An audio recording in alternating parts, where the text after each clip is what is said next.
வேலை வாய்ப்புடன் ஆசிரியர்களின் நேரடி கவனத்தில் ஃபேஷன் டிசைனிங் படிக்க Andway School of Design. Milky Mist milkshakes make you go.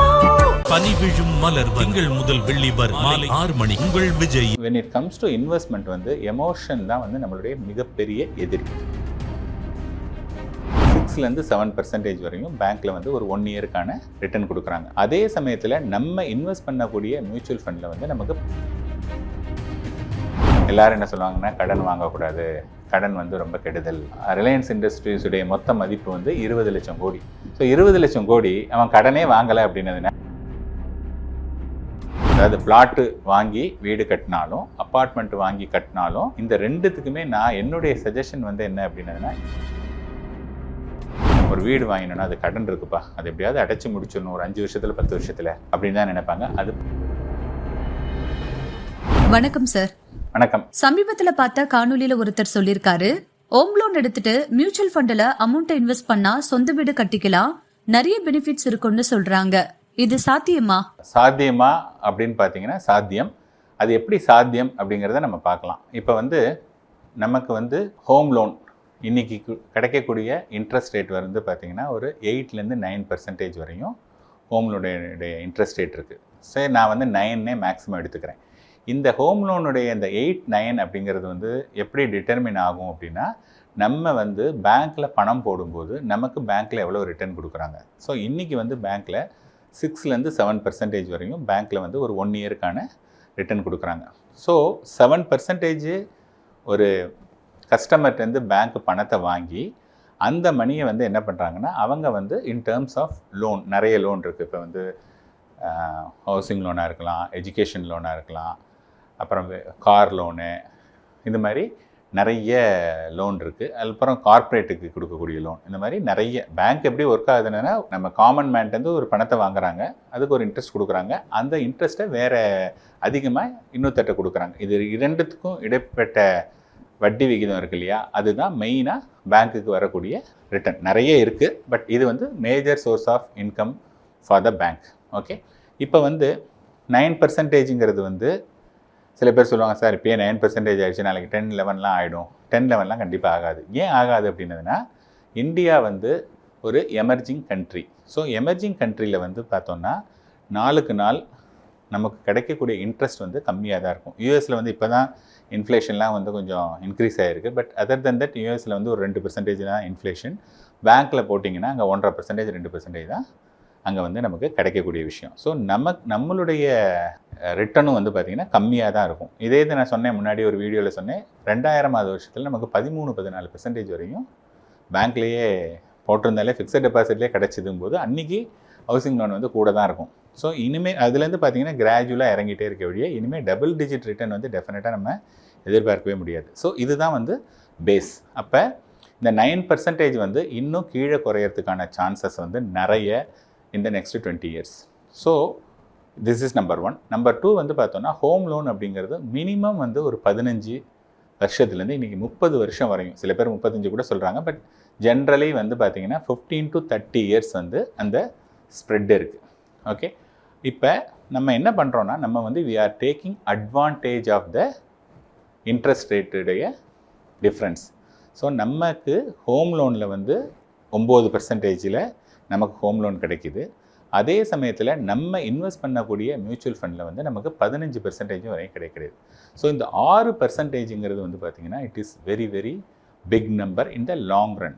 1 இயரில் அது பெரிய நம்பரே கிடையாது. பட் காம்பவுண்டிங் பார்த்திங்கன்னா ஒரு 20 வருஷம், 25 வருஷம், 30 வருஷத்தில் பார்த்திங்கன்னா அது பெரிய நம்பர். ஸோ இப்போ நாம் உதாரணத்துக்கு இதை எடுத்துக்கலாம். உங்கள்கிட்ட 1 கோடி ரூபா பணம் இருக்குது. ஓகே, 1 கோடி ரூபா பணம் இருக்குது. நீங்கள் வாங்கக்கூடிய வீட்டுடைய விலை 1 கோடி ரூபாய். ஸோ நிறைய பேர் என்ன பண்ணுவாங்கன்னா, என்கிட்டயோ 1 கோடி ரூபாய் இருக்குது, நான் அந்த 1 கோடி ரூபாய் கொடுத்தேன் அப்படின்னதுனா எனக்கு வீடு வந்துடும், நான் எதுக்கு கடன் வாங்கணும், என்கிட்டயோ பணம் இருக்கும்போது நான் எதுக்கு கடன் வாங்கணும், எதுக்கு பேங்க்குக்கு அனாவசியமாக நான் இன்ட்ரெஸ்ட் பே பண்ணணும். இதுதான் typical behaviour of the individual. இது பார்த்திங்கன்னா this is called emotion. So when it comes to investment emotion தான் நம்மளுடைய மிகப்பெரிய எதிரி. ஓகே, இது மாதிரி பண்ணோன்னா என்ன கிடைச்சிருச்சுன்னா, நம்மளுடைய 1 கோடி நம்மள்டேருந்து போயிடுச்சு, அதுக்கு பதிலாக வீடு வந்துருச்சு. ஸோ என்னுடைய சஜஷன் என்ன அப்படின்னா, அந்த 1 கோடியில் நம்ம வீடு வாங்கணுன்னா பேங்க்கில் என்ன சொல்லுவாங்கன்னா அதில் 20% நீங்கள் வந்து அப்ஃப்ரண்ட் ஆர் டவுன் பேமெண்ட்டை நீங்கள் கொடுக்கணும் அப்படிம்பாங்க. ஸோ நான் 1 கோடி ரூபாய் வச்சுருக்கேன். அதில் நான் என்ன பண்ணுறேன்னா 20 lakh rupees கொண்டு போய் அவங்கள்ட்ட கொடுத்துட்டு இந்த ரிமைனிங் 80 lakh rupees லோன் வாங்கிக்கிறேன். ஓகேங்களா? இப்போ அந்த 80 lakh rupees நான் என்ன பண்ணுறேன்னா மியூச்சுவல் ஃபண்ட்ஸில் வந்து நான் இன்வெஸ்ட் பண்ணிடுறேன். ஸோ இந்த 80 lakh rupees வந்து ஃபார் த நெக்ஸ்ட் 20 years எடுத்துக்கிட்டீங்க அப்படின்னதுன்னா ரஃப்லி அபவுட் 72,000 rupees பர் மந்த் அதுதான் நீங்கள் பே பண்ணணும். இந்த 80 லட்ச ரூபா நீங்கள் மியூச்சுவல் ஃபண்டில் போட்டுட்டு அதுலேருந்து மாதம் நீங்கள் 72,000 ரூபாய் அதுலேருந்து எடுக்கலாம். இது மாதிரி எடுத்துகிட்டு வரும்போது என்ன ஆகும்னா 20 வருஷத்தில் லோன் முடிஞ்சிடும்.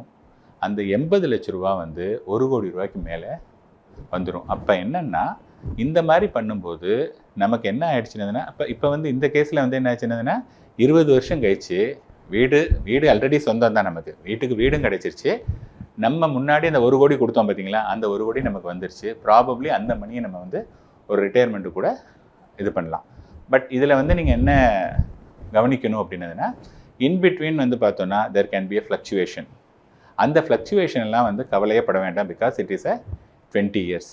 ஸோ இன்னொரு விஷயம் என்னென்னா முன்னாடி நமக்கு சொல்லி கொடுத்தது எல்லோரும் என்ன சொல்லுவாங்கன்னா கடன் வாங்கக்கூடாது, கடன் வந்து ரொம்ப கெடுதல் அப்படின்னு சொல்லுவாங்க. இப்போ வந்து கடனை பொறுத்தவரையும் it's a good debt bad டெட்டுன்னு இருக்குது.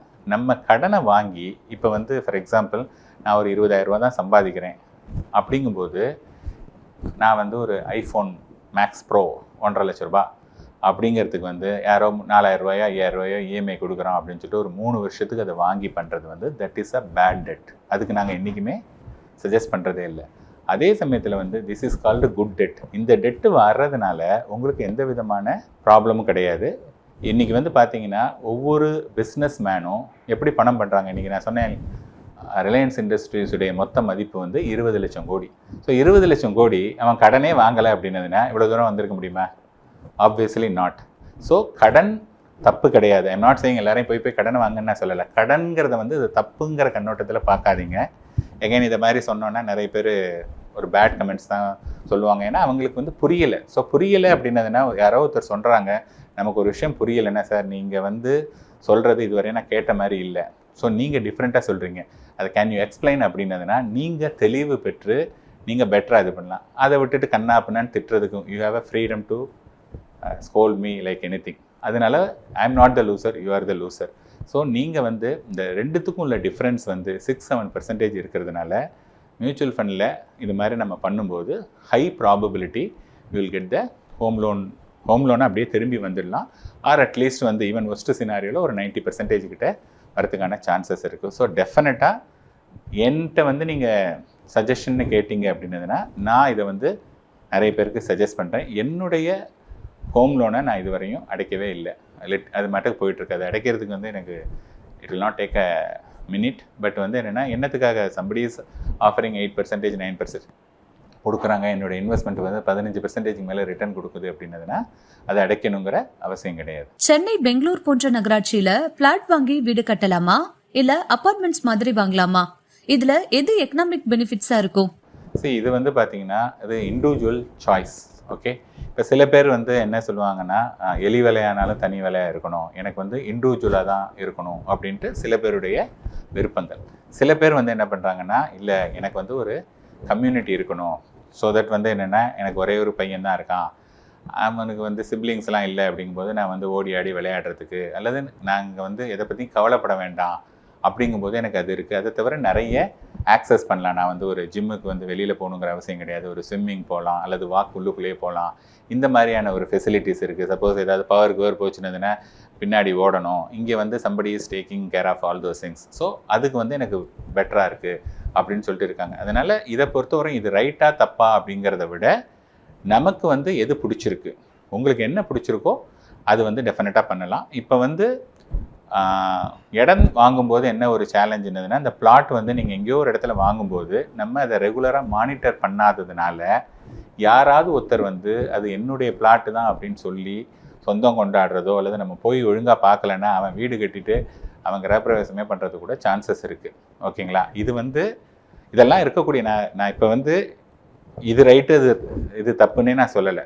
ரெண்டுத்துலேயும் இருக்கக்கூடிய ப்ரோஸ் அண்ட் கான்ஸ் சொல்கிறேன். உங்களுடைய டேஸ்ட் என்ன, உங்கள் ஃபேமிலிக்கு என்ன மாதிரி இருக்கோ அதை பேஸ் பண்ணி either you can go to the apartment or you can buy a plot and you can build on your own. Home loan எடுத்து வீடு கட்டுறது பெஸ்டா, அபார்ட்மெண்ட் போறது பெஸ்டா? இல்லைங்க, அதாவது என்னென்னா ஃபஸ்ட்டு நான் சொன்ன மாதிரி வீடா இது அதாவது பிளாட்டு வாங்கி வீடு கட்டினாலும் அப்பார்ட்மெண்ட் வாங்கி கட்டினாலும் அது வந்து ஒருத்தருடைய சாய்ஸ். இந்த ரெண்டுத்துக்குமே நான் என்னுடைய சஜஷன் வந்து என்ன அப்படின்னதுன்னா, you should go for a home loan. Home loan தான் போகணும். நம்பர் 1, ஹோம் லோன்லேயுமே வந்து நீங்கள் என்ன பண்ணணும்னா, உங்களுக்கு வந்து எவ்வளோ வருஷம் eligibility, you are only 25 years old அப்படின்னா உங்களுக்கு 30 வருஷம் எலிஜிபிலிட்டி.